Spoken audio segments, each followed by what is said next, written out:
আমার পিতৃদেব মাত্র ক্লাস 5-এ পড়ে। বয়স অনেক কম। কিন্তু অবাক করা বিষয় হল, এই বয়সে 2টা মেয়ের সাথে প্রেম করে ঘুরে বেড়ায়। আমি তাকে অনেক স্নেহ করতাম এবং প্রতিদিন তাড়িত করে স্কুলে পাঠাতাম।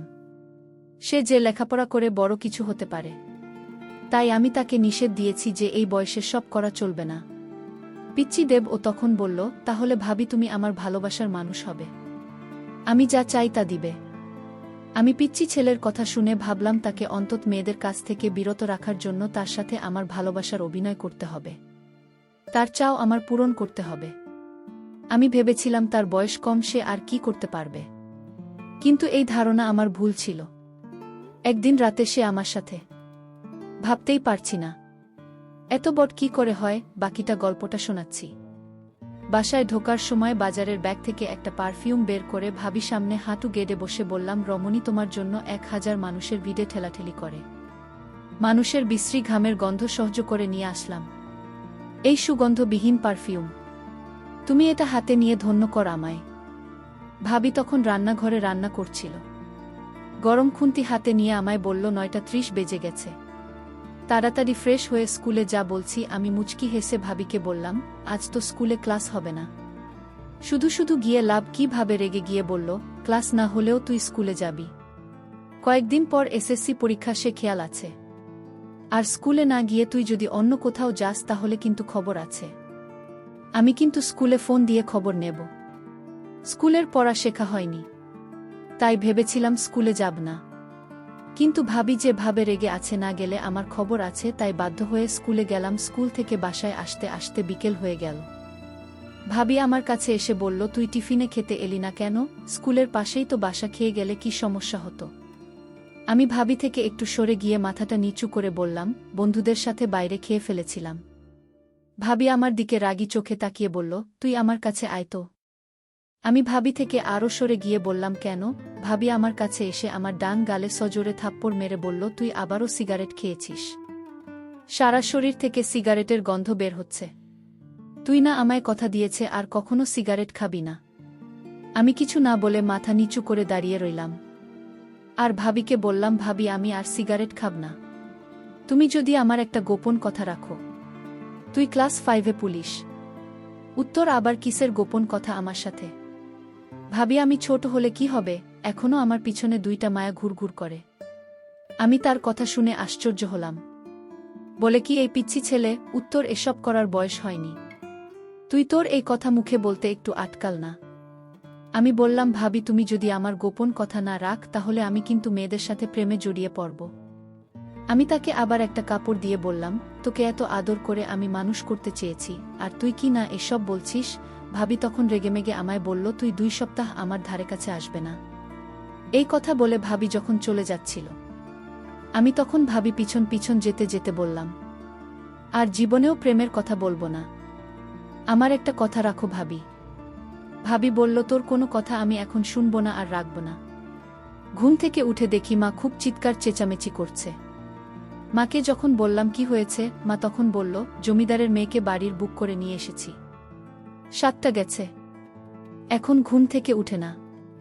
এমন সময় খেয়াল করলাম ভাবে তাড়াহুড়ো করে মার কাছে এসে বলল, আসলে মা শরীরটা একটু খারাপ লাগছিল, তাই ঘুম থেকে উঠতে দেরি হয়ে গেল। ভাবের কথা শুনে মা বিরক্ত হয়ে বলল, তোমার তো সারা বছর শরীর খারাপ থাকে, একটা রোগা মেয়েকে ছেলের বুক করে নিয়ে আসলাম। ভাবি কিছু না বলে রান্নাঘরে চলে গেল। আমি ভাবি পিছন পিছন এসে বললাম, ভাবি আমি তোমার কাজে হেল্প করব। ভাবি রেগে আমার দিকে তাকিয়ে বলল, কয়েকদিন পর পরীক্ষা, সেটা মাথায় আছে? যা পড়তে বস গিয়ে। আমি ভাবি দিকে ভালো করে খেয়াল করে দেখলাম ভাবি তার ডান গালটা ওড়না দিয়ে ঢেকে রেখেছে। এত বছর ধরে দেখে আসছি, তাই আর বুঝতে বাকি রইল না। রাতে নিশ্চয়ই ভাইয়া ভাবির গায়ে হাত তুলেছে, ভাবিকে মেরেছে। আমি ভাবি কিছু না বলে নিজের রুমে চলে আসলাম।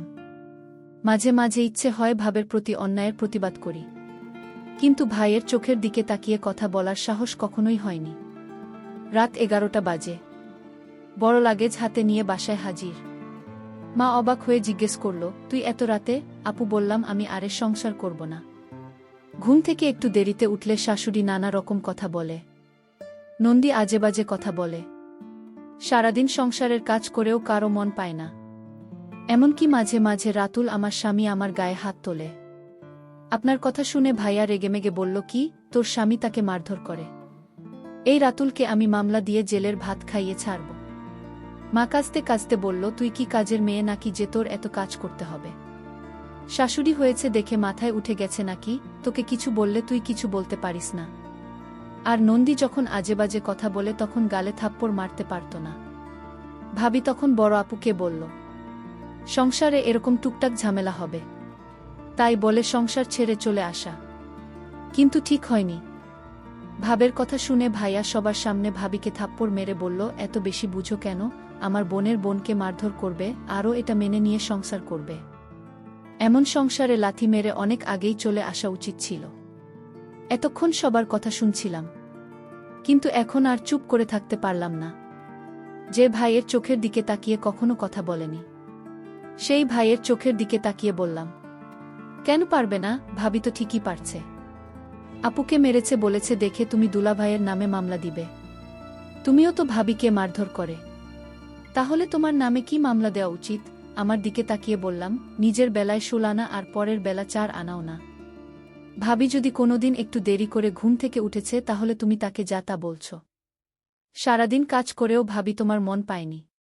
তুমি আমাকে বলছো নন্দী আজেবাজে কথা বললে তাকে থাপ্পড় মারতে, অথচ আমি নিজ চোখে দেখেছি আপুর গোসলের পানি গরম দিতে একটু দেরি হয়েছিল দেখে আপু ভাবিকে থাপ্পড় মেরেছিল। আমার কথা শুনে আপু ঠোঁট বাঁকিয়ে বলল, ভালোই তো ভাবি পক্ষে কথা বলছিস। নিজের মা ভাই বোনদের পরে ওই মহিলা এখন আপন হয়ে গেল। আমি মুচকি হেসে আপুকে বললাম, তুই তো আমার নিজের বোন ছিলি, কখনো কি একটা ফোন দিয়ে আমার খোঁজ নিয়েছিস? ছোট ভাইটা কেমন আছে? আমার বড় ভাই কি কোনোদিন আমার খোঁজ নিয়েছে আমি ঠিকমতো পড়াশোনা করছে কিনা, কাদের সাথে চলাফেরা করছি? কিন্তু ওই মহিলা প্রতিদিন আমার খোঁজ নিয়েছে, আমি কাদের সাথে মিষ্টি, আমি ঠিকমতো পড়াশোনা করছে কিনা, আমার কখন কি লাগবে সব ওই মহিলা খোঁজ রেখেছে। তোরা আপন হয়েও যে কাজগুলো করিস না, ওই মহিলাটা পর হয়েও সেই কাজগুলো প্রতিনিয়তই করেছে। ভাবি এখনো সোফায় বসে কাঁদছে। আমি ভাবিকে বললাম, কেবল বাজে 11টা, এখনো ময়মনসিংহের গাড়ি পাওয়া যাবে। এই সংসারের জন্য অনেক করেছ, যেদিন তোমায় সংসারের মানুষ তোমার প্রাপ্ত সম্মানটা দেবে সেদিন না হয় এই সংসারে ফিরে এসো, ততদিন না হয় বাপের বাড়িতে থাকলে। গাড়ি গন্তব্যের দিকে ছুটে চলছে। বাসের জানালা দিয়ে ভাবি আনমনে বাহিরের দিকে তাকিয়ে আছে। আমি ভাবিকে বললাম, ভাবি এই অন্ধকারে বাহিরে কি দেখছো? ভাবি চোখের কোণে লেগে থাকা চোখের জলটা মুছে বলল, তুই একটা পিচ্চি ছেলে হয়ে তুই আমার জন্য এত কিছু করলি, তোর এই ঋণ আমি কোনোদিন পরিশোধ করতে পারবো না। ভাবিকে বললাম, ভাবি তুমি একটু ধৈর্য ধরো, দেখবে সব ঠিক হয়ে গেছে। পিচ্চি ছেলের কথা শুনে আমি বারবার অবাক হচ্ছি। যাই হোক, আমিও ভাবির সাথে ভাবির বাপের বাড়ি চলে এলাম। ভাবে বলল, আমি তোকে আমাদের বাড়ির পাশের স্কুলে ভর্তি করাব। পিচ্চিদের বলল, ও তার একটি নাম আছে, সেটা হল জিসান। পিচ্চি জিসান বলল, আমি স্কুলে পড়ব না, যদি তুমি আমার গোপন কথা না রাখ। বাড়িতে গেলে বাবা আমায় খুব সুন্দর করে থাকতে দিল। যে সংসারে মেয়েদের কোনো মূল্য নেই সেই সংসারে না থাকাই ভালো। বাবা আমাকে এভাবে সাহস দিয়ে বলেছিল, মা তুই আজ থেকে আমার বাড়িতে থাকবি আর তোর দেবর পিচ্চি জিসানকে লেখাপড়া শেখাবেন। পরদিন আমার পিচ্চি জিসানকে স্কুলে ভর্তি করে দিলাম। সে স্কুলে প্রতিদিন যেত। আমি মাঝে মাঝে খোঁজ নিতাম জিসান কি আসলে ভালো করে লেখাপড়া করছে নাকি উল্টাপাল্টা কোনো কিছু করছে। কিছুদিন স্কুলে ভালো করে লেখাপড়া করতে শুরু করল। কিছুদিন পর দেখলাম আমার পিতৃদেব জিসানের পরিবর্তন, সে ঠিকমতো খাওয়া দাওয়া করে না, রাতে লেখাপড়া করে না। আমি তাকে কিছু না বলে আমি তার মনের ভিতর কি চলছে তা জানতে আমি তার স্কুলে লুকিয়ে যেতাম। কিন্তু স্কুলে একদিন লুকিয়ে গিয়ে যা দেখলাম তা দেখে আমার মাথায় মনে হয় আগুন ধরে গেল। এই ছেলে এই বয়সে দুইটা মেয়ের সাথে প্রেম করে ঘুরে বেড়াচ্ছে, আমি তা দেখে অবাক হয়েছিলাম। আমি আজ সিদ্ধান্ত নিলাম, জিসান বাড়িতে আসে আজ তাকে জবাবদিহি করতে হবে। এই বয়সে এসব করা কি ঠিক? স্কুল থেকে জিসান বাড়িতে ফিরল। আমি তাকে জিজ্ঞেস করলাম, জিসান তো স্কুলে কি ঠিকমতো পড়ালেখা করছিস? জিসান বলল, ভাবি কি বলো, আমি আজ সাপ্তাহিক পরীক্ষায় ফার্স্ট হয়েছি। আমি মনে মনে বললাম, আহা বোকা ছেলে, তুই আমাকে বোকা বানিয়ে ফেলতে চাইছিস, এটা তো পাচ্ছি না। জিসান, তুই আমার কাছ থেকে কিছু লুকানোর চেষ্টা করবি না, আমি কিন্তু সব জানি। ভাবের কথা শুনে আমার গলাটা শুকিয়ে গেল। আমি বললাম, ভাবি আমি কি তোমার সাথে মিথ্যা কথা বলতে পারি? আচ্ছা জিশান, তুই আজ আমার সাথে এত বড় মিথ্যা কথা বলতে পারি? তুই তোর বিষয় আমি জেনেছি, তুই এই বয়সে প্রেম করে ঘুরে বেড়াস, তাও একজনের সাথে না, দুজনের সাথে। আমি আজ নিজ চোখে দেখেছি তুই মেয়েদের সাথে বসে গল্প করছিস। আমার চোখে তুমি ফাঁকি দিতে পারবি না জিসান। জিসান, আমি তোকে নিয়ে অনেক স্বপ্ন দেখি। তুই এখন এসব করলে তো তোর জীবনটা নষ্ট হয়ে যাবে। জিসান আমায় বলল, ভাবি আমি জানি না আমার রাতের শরীর কেমন লাগে। আমি জিসানের কথা শুনে বুঝতে পারলাম ওকে এই প্রেম করা থেকে বাঁচাতে হলে আমার তার সাথে কিছু অভিনয় করতে হবে, তার ইচ্ছা আমার পূরণ করতে হবে। যাই হোক, আমি জিসানকে বললাম এসব তোর বাদ দিতে হবে, নইলে আমার অবস্থা খুব খারাপ হবে। কিন্তু আমি জিসানকে বললাম, জিসান তুই কি চাস বলতো? যদি আমার কাছে থাকে তাহলে আমি তোকে দিব। জিসানের মুখে হাসি ফুটে উঠল আমার এই কথা শুনে। ভাবি তুমি যদি আমার মনের আশা পূরণ করো তাহলে আমি সব বাজে কাজ থেকে বের হয়ে আসব। আমি জিসানকে বলেছিলাম, জিসান কি তোর ইচ্ছা আমার কাছে বলতে পারিস? জিসান তখন আমার কথা শুনে স্মরণ পেল। ভাবি তুমি সত্যি আমার ইচ্ছা পূরণ করবে? আমি জিসানকে বললাম, তাহলে কি তোর মনে হয় আমি মিথ্যা কথা বলছি? জিসান বলল, ঠিক আছে ভাবি, রাতে বলবো। রাতে জিসান খাওয়া দাওয়া শেষ করে আমার রুমে এসে বলল, ভাবি আজ আমি তোমার রুমে ঘুমাব। আমার একা একা ঘুমাতে ভয় লাগে।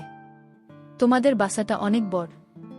আমি জিসানকে বললাম, জিসান তুই তো ছোট মানুষ, তুই কি আমার চাহিদাটা কি বুঝবে? জিসান বলল, ভাবি আমি এতদিন যে একটা গোপন কথা বলবো সেটা আজ তোমায় বলবো। ভাবি বলল, তোর গোপন কথা কি সেটা আমি জানি। আমি ভাবিকে বললাম, ভাবি তুমি জানবে কি করে আমার মনের কথা? ভাবি বলল, দেখ আমি 2টা বছর তোকে লালন পালন করেছি, আর তোর মন কি চায় সেটা আমি বুঝব না। তাহলে কি বুঝবে? আমি ভাবিকে বললাম, ভাবি তাহলে বলো আমার মন কি চায়? ভাবি তখন বলল, তোর মন সবসময় আমাকে নিয়ে ভাবে। তুই রাতে আমাকে নিয়ে স্বপ্ন দেখিস। তুই আমাকে চাস, তাই না? জিসান তখন অবাক হয়ে গেল আর মনে মনে চিন্তা করতে লাগলো, ভাবি আমার মনের খবর কি করে জানি? যাই হোক, ভাবি তখন বলল, তুই তো কিছু একটা ছেলে, তুই কি আমার অভাব দূর করতে পারবে? আর এভাবেই তুমি একটা সুযোগ দিয়ে দেখ না আমি কি করতে পারি। জিসানের মুখে এই কথা শোনার পর মনে মনে চিন্তা করলাম, পিছে একটা পোলা, সে আমার ছেলের বয়স কিনা বলে তাকে একটা সুযোগ দিব। কিন্তু আমি সিদ্ধান্ত নিলাম, জিসানকে খারাপ কাজ থেকে বাঁচাতে হলে তার সাথে আমার ভালোবাসার অভিনয় করতে হবে। আমি জিসানকে বললাম, আমি যদি তোর মনের সকল ইচ্ছা পূরণ করি তাহলে তুই কি ভালো করে লেখাপড়া করবি? জিসান বলল, ভাবি তুমি একটা সুযোগ দাও, পরে দেখ। আমি পরীক্ষায় ভালো রেজাল্ট করব। তারপর আমার মনের ভিতর বিভিন্ন রকমের চিন্তা ঘুরপাক খাচ্ছিল। এটা কি ঠিক হবে? আমি তো খারাপ কিছু করছি না। আমি বরং জিসানকে মেয়েদের কাছ থেকে দূরে রাখার জন্য আমি তার সাথে অভিনয় করে যাচ্ছি। আমি জিসানকে বললাম, জিসান আজ তোর মনের ইচ্ছা পূরণ করব। তুই আজ রাতে আমার কাছে যা চাইবি তাই পাবি। ঠিক তখনই জিসানের বাবা ফোন করে বলল, বোমা তোমার শাশুড়ি খুব অসুস্থ, তুমি তোমার শাশুড়ি আমাকে ক্ষমা করে দাও, আর তুমি তাড়াতাড়ি বাড়িতে ফিরে এসো। আমার স্বামী আমাকে নিতে আস। আমার স্বামী আমার কাছে ক্ষমা চাই। আমি তাকে ক্ষমা করে দিলাম এবং আবার আমার স্বামীর বাড়িতে চলে আসলাম। এদিকে জিসান বলল, ভাবি আমার মা অসুস্থ ছিল তাই আর হলো না। আজ কিন্তু কোনো বাধা আমি মানব না। ভাবি বলল, তোর ভাই কাল শহরে চলে যাবে, তারপর দেখা যাবে। বন্ধুরা, নেটওয়ার্কের সমস্যার জন্য সম্পূর্ণ গল্পটি শেষ করতে পারলাম না। পরের পার্টটা আগামীকাল দেওয়া হবে। সেই পর্যন্ত সবাই ভালো থাকবেন। ধন্যবাদ।